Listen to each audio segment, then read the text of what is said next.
প্রিয় দর্শক, পিপি এডুকেশন চ্যানেলে আপনাকে স্বাগত। আজকের ভিডিওতে বেদব্যাসের কাহিনী বর্ণনা করব। বেদব্যাস ছিলেন মহাভারতের রচয়িতা।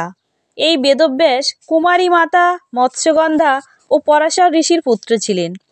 মৎস্যগন্ধা মাছের উদর থেকে জন্মলাভ করায় তার শরীরে মাছের গন্ধ বের হতো সব সময়। একদিন ঋষি পরাশর নদী পারাপার হতে গিয়ে ধীবরকন্যা মৎস্যগন্ধার নৌকায় চাপেন, কিন্তু মৎস্যগন্ধার শরীরের মাছের গন্ধে তিনি অতিষ্ঠ হয়ে ওঠেন এবং কারণ জানতে চাইলে তিনি জানতে পারেন মাছের গর্ভে থেকে তার জন্ম হওয়ায় তার শরীর থেকে মৎস্যের গন্ধ বের হয়। ভিডিওটি শুরু করার পূর্বে আমার একটাই অনুরোধ, আমার এই ক্ষুদ্র প্রয়াসকে মূল্য দিতে চ্যানেলটিকে সাবস্ক্রাইব করবেন, লাইক দেবেন। পরাশর ঋষি নিজ তেজ দ্বারা তার শরীরের মাছের গন্ধ দূর করতে চেষ্টা করেন ও তাকে আলিঙ্গন করেন। মৎস্যগন্ধার শরীর থেকে মাছের গন্ধ চলে যায় বটে, কিন্তু তিনি পুত্র সন্তান প্রসব করেন যমুনার এক দ্বীপে। তাই সেই পুত্রের নাম হয় দ্বৈপায়ন, আর গায়ের রং কৃষ্ণবর্ণ হওয়ায় নাম হয় কৃষ্ণ দ্বৈপায়ন।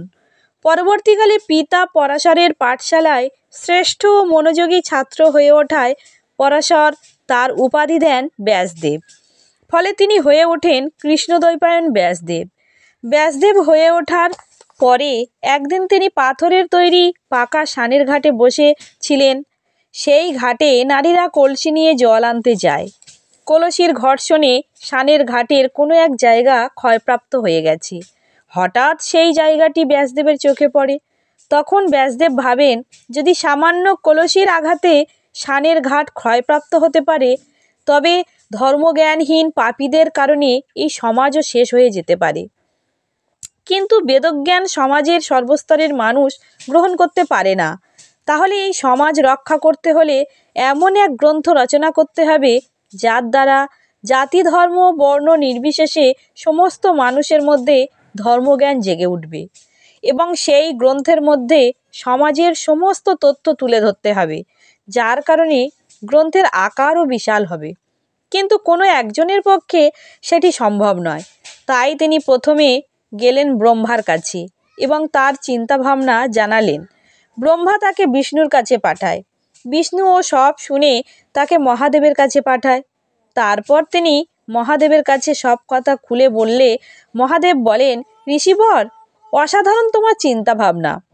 গণেশকে ব্যাসদেবের সঙ্গে পৃথিবীলোকের কল্যাণে গ্রন্থ রচনায় সহযোগিতা করতে যেতে বলেন, কিন্তু গণেশ একটু বেঁকে বসে।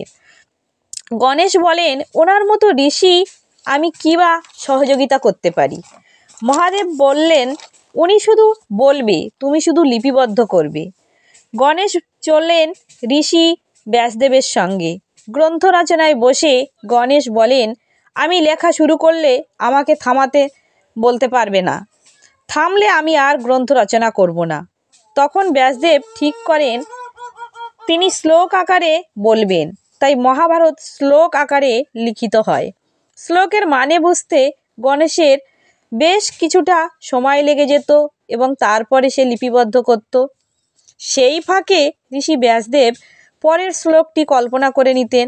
এর ফলে গণেশের লেখা থামাতে হয়নি, আর ঋষি ব্যাসদেবেরও চিন্তার অবসর হয়ে যায়। আজকের এই পর্যন্ত।